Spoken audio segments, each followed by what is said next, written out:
Dude, these are my 2 bias records. These are literally my 2 bias records. I told them. Oh, cute. Okay, these are Taste of Love photo cards. If you're a kpopper, you need to try Clutebox. Clutebox specially curates a box full of collectible K-pop merch and delicious Korean snacks straight to your door every season. Just go to clutebox.com, choose your favorite K-pop group and member, and don't forget to enjoy Clutebox with your friends.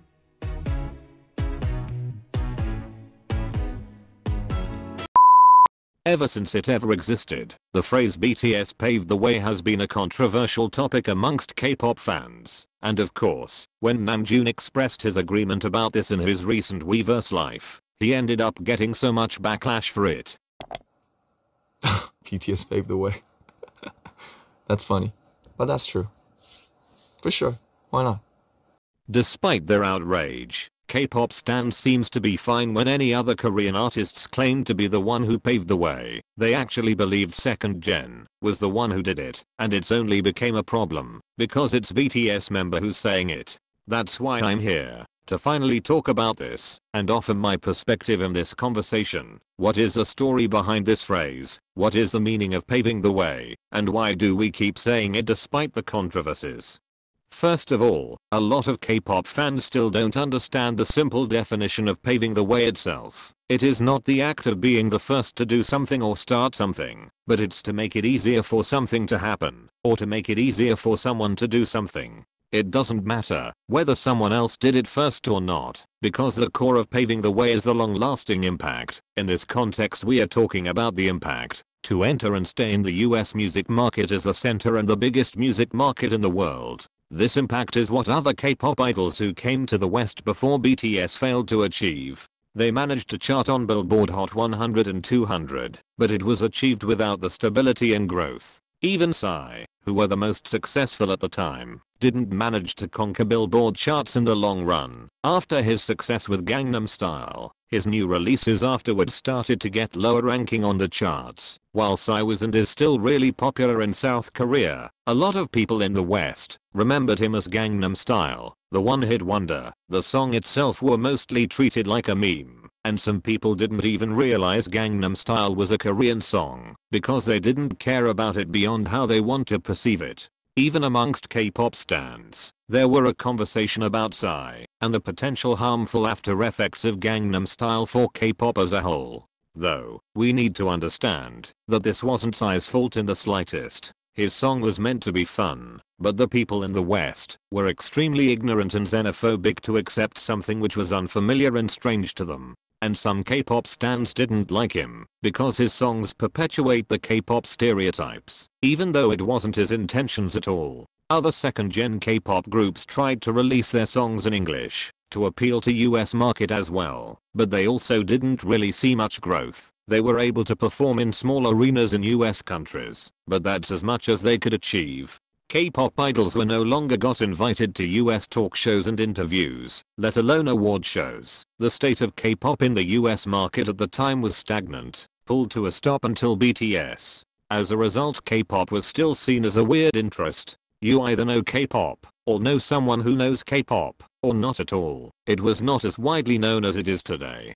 When talking about BTS breakthrough in the West, so many K-pop stans seems to only remember about their 3 English songs, and using it to discredit BTS. While the triple English trio were really successful, and brought BTS to an entirely different level, they weren't the only achievements BTS has. In fact, they have been steadily growing internationally, ever since their rookie era, until their eventual breakout in 2017.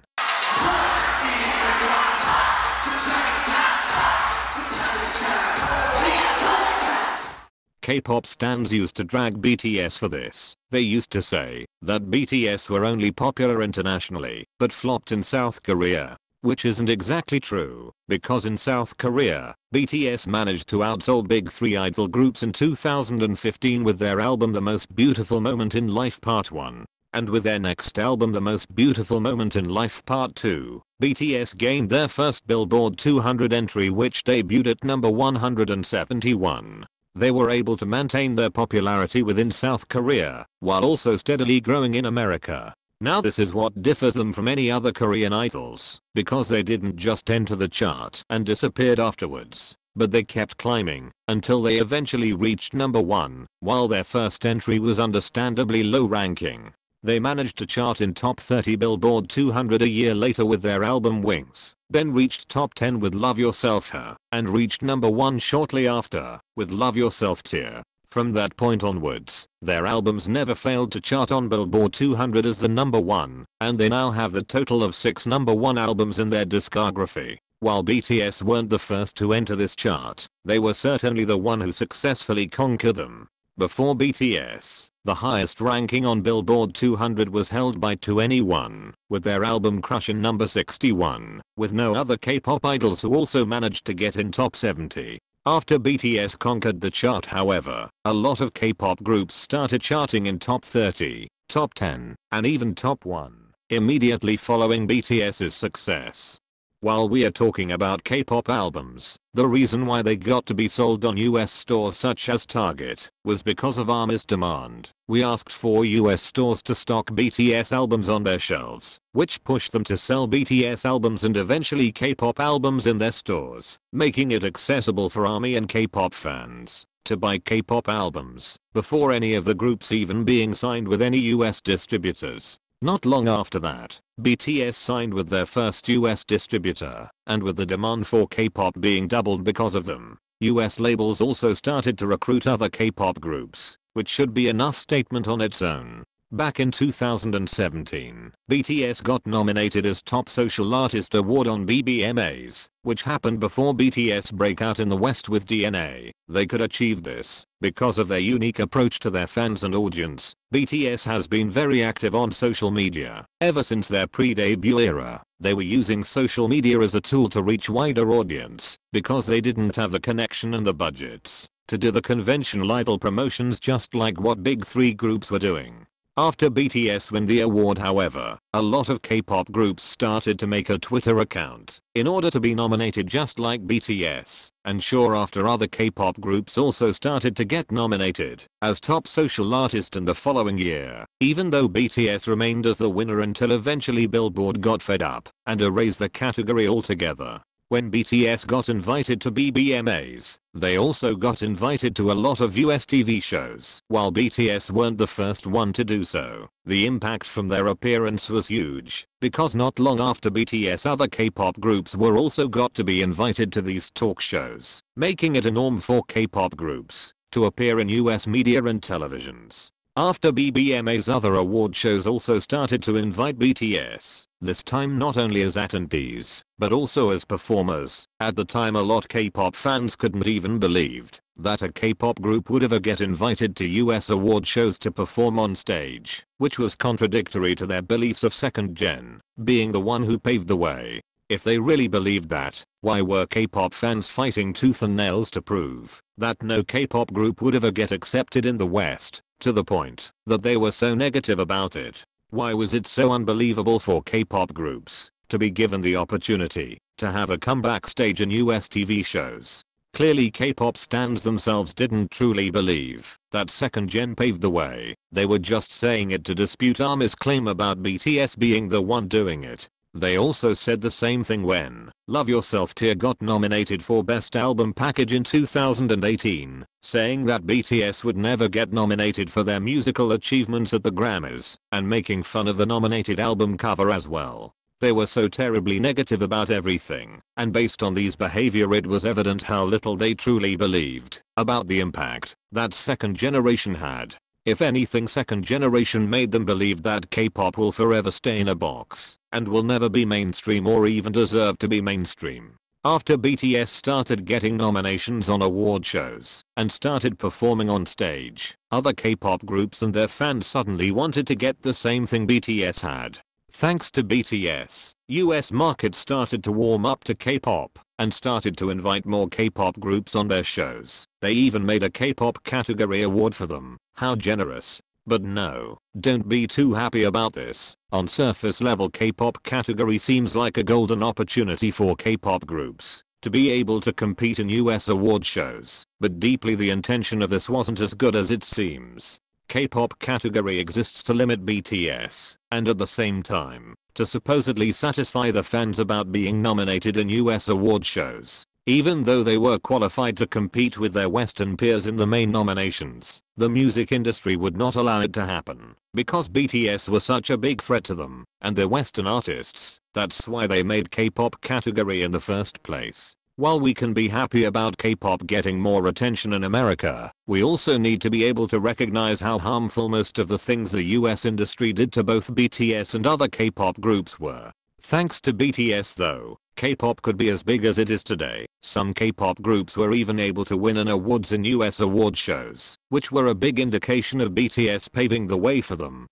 Now let's go back to BTS' first breakthrough in the West, which was started by the release of DNA in 2017. They didn't only manage to enter top 10 Billboard 200 with Love Yourself Her, but DNA was also their first song to ever enter Billboard Hot 100 at number 67. It was the first introduction of BTS to Billboard Hot 100. They also steadily climbed on this chart with each of their releases. A few months after DNA Mic Drop charted at top 30. In 2018, Fake Love charted at top 10, and in 2020, On charted at top 5. Their ever-persistent growth to push the boundaries finally came to its fruition in 2020 with their song Dynamite. It became their first song to chart as the top #1 song on Billboard Hot 100, which was followed by Life Goes On, Savage Love, Butter, Permission to Dance, My Universe, and Bad Decision. They survived through the numerous changes from Billboard, which were more or less intended to limit the reach of an artist like BTS, who became successful because of their organic growth, not because of payola.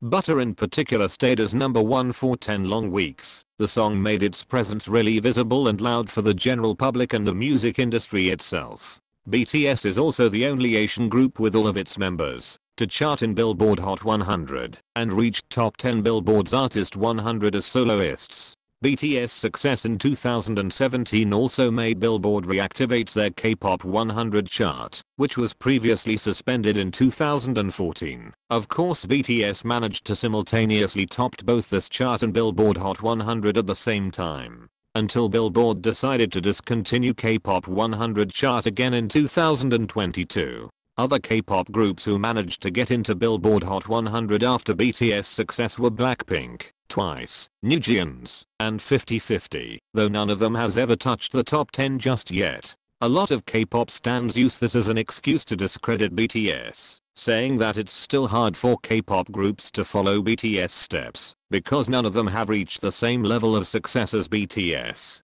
Please understand that BTS paving the way doesn't mean they will handhold everyone to walk through the road they paved. K-pop idols still need to walk on their own feet and do what it is needed for them to reach their goals. The road being paved by BTS doesn't mean an automatic success for those who follow them. If a group managed to win or achieve something in the West, it's because they did their best to achieve them. Though it's not devoid of BTS influence, because BTS made it possible for them to have those opportunities in the first place. We can both recognize the artists for their hard work, while also not erasing BTS impact. Nowadays a lot of K-pop groups have started to aim for Billboard charts and even Grammys, which is not very proportional if they didn't also aim for music show awards and D-Sangs first, but that's a conversation for another day. Other than that, K-pop groups has also started having stadium tours in Western countries after BTS started this in 2019. It has become a new normal for K-pop groups to do, but this also didn't come with a guaranteed success, because some of the K-pop festival held in America were not as successful as it was aiming for. BTS made it look so easy to do a lot of things when in reality it was far from that, which made a lot of K-pop groups, especially the entertainment company, to overestimate the reach of K-pop by itself in the West. Ironically, the same fans who claimed that BTS made it harder for K-pop groups to be successful were also the first one to celebrate unfair rules to be implemented, even if it will also affect negatively for their favorite groups. Their priority is skewed because they desperately want BTS to fail more than they want their favorite groups to succeed. The mindset of K-pop fans truly didn't make any sense to me. They believed second generation paved the way, but K-pop groups getting recognition in the West was impossible to them. And when BTS got recognized in the West, it means they're westernized and wanting Western validations. Yet they also want their favorite groups or literally anyone other than BTS to get recognized in the West and claim that they paved their own way. But no, they are not westernized and wanting Western validations while doing so because it's their favorite groups and they are not BTS. But when we are talking about the achievements those groups still couldn't achieve, it means that BTS didn't really pave the way. So which one is it? It's all full of contradictions. So why were they thinking that way? The reason is simple, which most of us already know. It's because of their jealousy. It's the fact that BTS being the one who made it, that made their minds started doing cartwheels and fighting for their life to dispute any statements ARMY's made. They are so insecure to the point that they will undermine every BTS achievements to make themselves feel better, which is truly sad because it's also working on other people who weren't aware of BTS and their history. Despite of the controversies surrounding it, why do we keep saying BTS paved the way? Well, the answer is simple. Because we are ARMY. We are BTS fans and we are aware of BTS achievements, and we want it to be recognized and remembered. ARMY coined the phrase BTS paved the way to honor BTS legacy, and also as a reminder to those who's still in denial about this. We are not doing it to discredit other K-pop groups that came before them, but it's rather a demand to also be acknowledged. We didn't claim that BTS invented K-pop because they didn't, so Taeji did that. We didn't deny the influence of first and second generation for K-pop, and for BTS themselves to become a K-pop group in the first place. But BTS were the one who successfully broke down the barriers of the US music industry. They made K-pop even more well known and mainstream in America and in any other countries as well. That's the truth, and we don't have to stop saying BTS paved the way just because it's controversial for some people, and Namjoon wasn't being arrogant for agreeing with it. In fact, BTS has always been too polite and modest for the amount of the achievements they got. You know, my percent is like 5. It's like the edge of the trophy, so just piece a little part of this whole journey. Other than Namjoon, a lot of K-pop idols also acknowledge BTS for paving the way, and this is the few example of it. They paved the way. You have to admit, they paved the way. 사실 이 K-pop 시장도 미국까지 이제 갈 수 있었던 역할은 누가 봐도 선배님들께서 해주셨기 때문에. 진짜 사실 미국 쪽에는 저희가 이렇게 K-팝이 인기가 있어질 거라고 생각을 못했어요. 근데 이렇게 이제 방탄소년단 선배님들께서 먼저 이렇게 열어주셔가지고 저희도 조금 더 알릴 수 있는 기회가 되지 않을까 싶어서 되게 감사하고 저희도 더 미국 활동을 해보고 싶다는 생각도 하게 돼요. BTS did pave the way. That's a fact that a lot of people doesn't like to admit, and them denying it doesn't make it any less true. And BTS has recently renewed their contract again for the second time, so the K-pop community would not get rid of us anytime soon. This is one more reason to support them even harder, especially in this solo era. So don't forget to stream and vote for each one of them. That's it for today's video. Thank you for watching. You can follow me on Twitter and Instagram. You can also support me on Ko-fi. See you in the next video.